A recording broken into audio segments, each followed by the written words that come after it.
Doctor জাহেদের সঙ্গে personally talk show করেছি।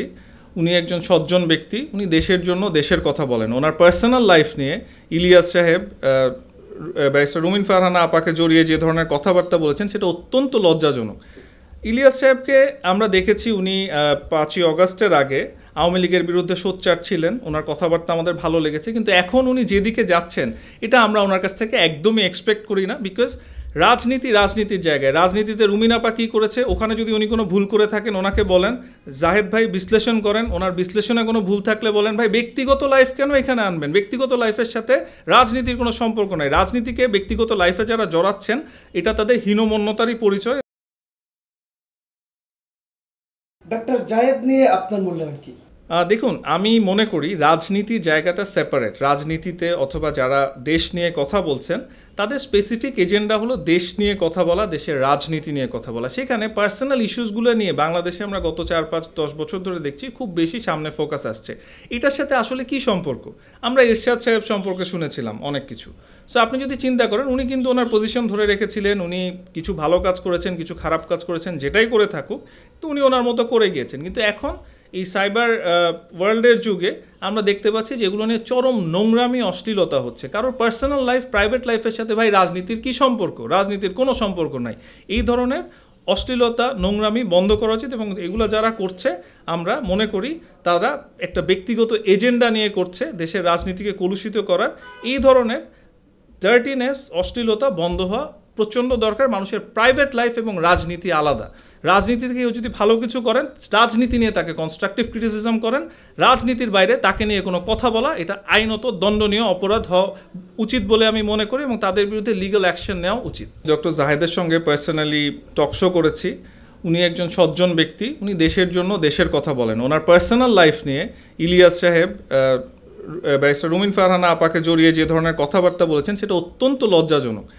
ইলিয়াস সাহেবকে আমরা দেখেছি উনি 5ই অগাস্টের আগে আওয়ামী লীগের বিরুদ্ধে সোচ্চার ছিলেন, ওনার কথাবার্তা আমাদের ভালো লেগেছে, কিন্তু এখন উনি যেদিকে যাচ্ছেন এটা আমরা ওনার কাছ থেকে একদমই এক্সপেক্ট করি না। বিকজ রাজনীতির জায়গায় রাজনীতিতে রুমিন আপা কী করেছে, ওখানে যদি উনি কোনো ভুল করে থাকেন ওনাকে বলেন, জাহেদ ভাই বিশ্লেষণ করেন, ওনার বিশ্লেষণে কোনো ভুল থাকলে বলেন ভাই ব্যক্তিগত লাইফ কেন এখানে আনবেন, ব্যক্তিগত লাইফের সাথে রাজনীতির কোনো সম্পর্ক নাই। রাজনীতিকে ব্যক্তিগত লাইফে যারা জড়াচ্ছেন এটা তাদের হীনমন্যতারই পরিচয়, এবং তাদেরকে আমি মনে করি তাদের ভুল শুধরিয়ে এই পার্সোনাল লাইফের পার্সোনাল অ্যাটাক থেকে বের হয়ে আসা অত্যন্ত জরুরি। এবং আমি দর্শকদের এবং অন্যান্য যারা এই জিনিসগুলোর সাথে যুক্ত তাদেরকেও বলতে চাই যে পার্সোনাল লাইফ ভাই পার্সোনাল লাইফের সাথে এগুলোকে মিলাবেন না।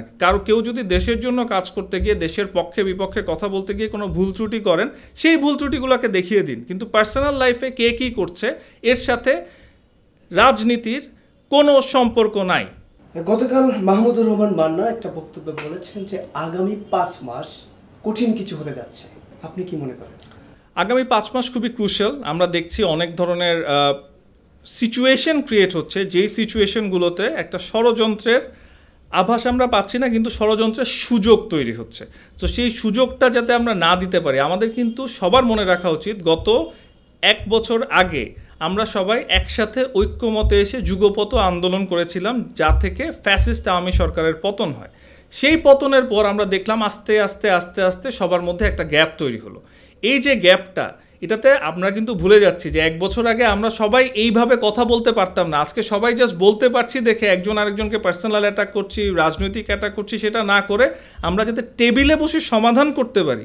আমরা যদি ওয়েস্টার্ন কালচার দেখি, আপনি ইউরোপিয়ান কান্ট্রিজ দেখেন, সেখানে কি হয়, তাদের কোনো সমস্যা টেবিলে বসে সমাধান হয়। কিন্তু আমরা এই যে সাউথ এশিয়ান কালচার, যেটা যে সব কিছু রাস্তায় নেমে একজন আরেকজনকে অ্যাটাক করতে হবে, এখান থেকে আমাদের বের হয়ে আসা অত্যন্ত জরুরি হয়ে পড়েছে।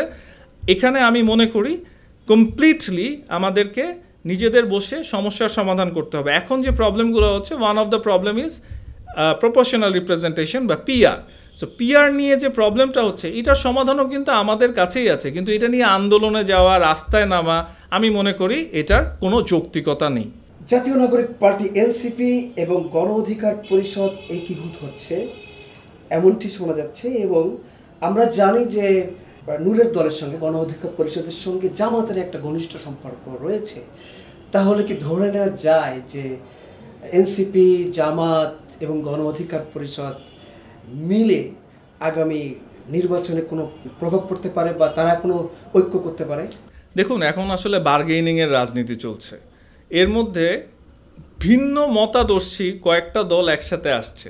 আমরা জামাত ইসলামকে দেখেছিলাম, আমি ওনাদের লিডারশিপকে বলবো ওনারা অনেক প্র্যাগম্যাটিক, কিন্তু এখন ওনারা এমন অনেক কিছু করছেন যেটা আমি মনে করি যে ওনারা কিন্তু সুযোগ করে দিচ্ছেন যে ফ্যাসিবাদী শক্তি অথবা কোনো অসাংবিধানিক শক্তি এই দেশের দায়িত্ব বা এই দেশের ভিতরে ঢুকে দেশে আবার অস্থিতিশীলতা ক্রিয়েট করার একটা সুযোগ পাচ্ছে। সো আমি মনে করি প্রথমত যে জামাত ইসলামের যে লিডারশিপ আমরা সবসময় দেখেছি তারা অনেক প্র্যাগম্যাটিক, তারা আরও প্র্যাগম্যাটিকভাবে চিন্তা করুক। আর আপনি যেটা বললেন যে এনসিপি এবং গণ অধিকার পরিষদ তারা যখন একসাথে হচ্ছে, এখানে কি আসলে কোনো আদর্শিক মিল আছে? কোনো আদর্শিক মিল নাই। এনসিপি একরকমভাবে, জামাত ইসলাম কমপ্লিটলি তারা একজন ইসলামিস্ট এবং তারা একটা ধর্মভিত্তিক দল। গণ অধিকার পরিষদ ওনাদের একটা সেপারেট চিন্তাধারা আছে।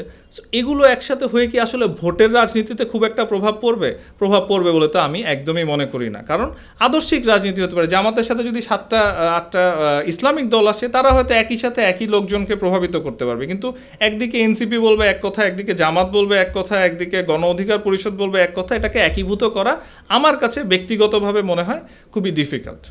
এটা স্লিপ অফ টাং। আমি তো ইচ্ছা করে বলিনি। ইসলামী বক্তা কুষ্টিয়া 3 আসনের জামাতের মনোনীত প্রার্থী আমির হামজা সম্প্রতি কিছু বিতর্কিত বিষয়ে উনি কথা বলেছেন এবং উনি জাতির কাছে ক্ষমা চেয়েছেন।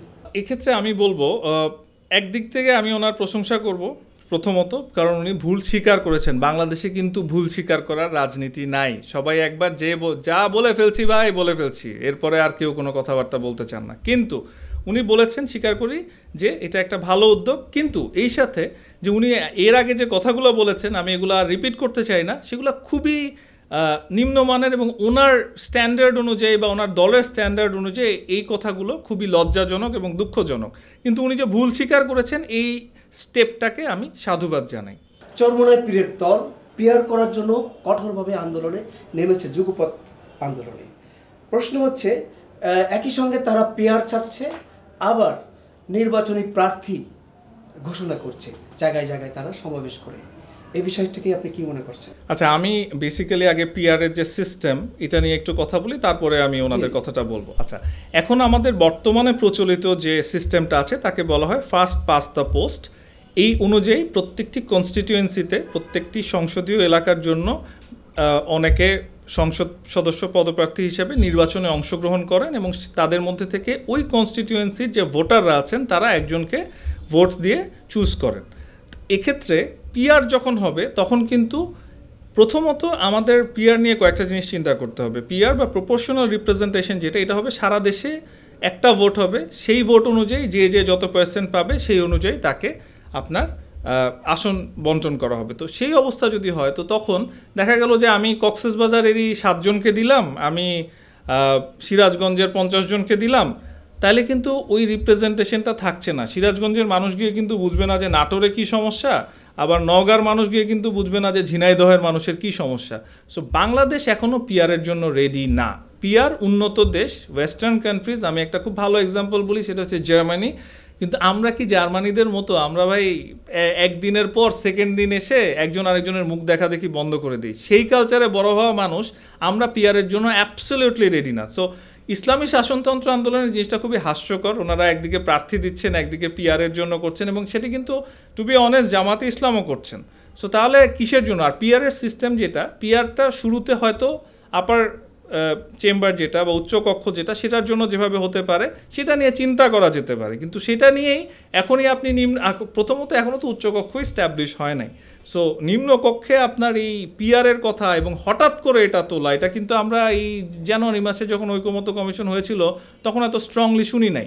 সো এখন যখন এগুলো কথা উঠছে তখন কিন্তু বোঝা যাচ্ছে যে ওনারা একটা ভয় আছেন, যারা এটার জন্য দাবি করছেন যে তারা যথেষ্ট আসনে তাদের ভোটার নাই এবং তারা জিতে আসতে পারবেন না। সেই কারণেই ওনারা ভয় পাচ্ছেন, এবং যারা ভয় পাচ্ছেন তারা তো অনেক নির্বাচন জিতলেন, তো ওনাদের ভয়টা কি? আসুক, ফাইট করুক বলতে যে ভালোভাবে লিগালি ফাইট করুক, ভোটারদের আকৃষ্ট করার চেষ্টা করুক, ওনাদের যে আদর্শ আছে তা দিয়ে, ওনাদের যে বিহেভিয়ার আছে তা দিয়ে করে যেভাবে করে নির্বাচন হবে, হওয়ার পর ওনারা যদি ক্ষমতায় আসতে পারেন খুবই ভালো, ওনারা যদি ক্ষমতায় না আসতে পারেন সেটাকে মেনে নিয়ে পরবর্তী নির্বাচনে আরও বেটার কী করতে পারে সেটা করা উচিত। তারপরে 10 বছর যাক, 15 বছর যাক, হয়তো কোনো সময় আমরা যখন একটু ওয়েস্টার্ন কালচারের মতো আমাদের ইনশাল্লাহ কালচার হবে, এই যে দেখেন এই ব্যক্তিগত আক্রমণ, এগুলো কি ওয়েস্টার্ন কালচারের দিকে যাওয়া না, এগুলো হচ্ছে আমরা আমাদের নিজেদেরকে আবার পিছিয়ে নিয়ে যাচ্ছি। সো এই জায়গাটাতে আমি পার্সোনালি হোক আমার দল থেকেও মনে করি সেটা হলো যে এই মুহূর্তে পিআরের কোনো দরকার নাই। এই মুহূর্তে আমরা আমাদের যে সেটেলড ইলেকশন আছে, এই মুহূর্তে একমাত্র দাবি হওয়া উচিত জনগণকে তাদের ভোটের অধিকার ফিরিয়ে দেয়া, যা গত 17 বছর তাদের ছিল না। এই নতুন নির্বাচনের মাধ্যমে যাতে একটা সরকার এসে দেশটাকে স্টেবল করতে পারে ইনশাআল্লাহ, এবং সেই স্টেবিলিটির পর আস্তে আস্তে আমরা যদি বেটার কিছু করতে পারি, পিআর হোক বা আমরা দেশের জন্য আরও যা সিস্টেম আমরা অ্যাকোমোডেট করতে চাই সেগুলোকে এনে আবার নতুন করে দেশটাকে সাজানো। কিন্তু এই মুহূর্তে এই 5 মাস বাকি নির্বাচনের এই মুহূর্তে এই ধরনের কথা বলে পরিস্থিতি অস্থিতিশীল করা খুবই দুঃখজনক।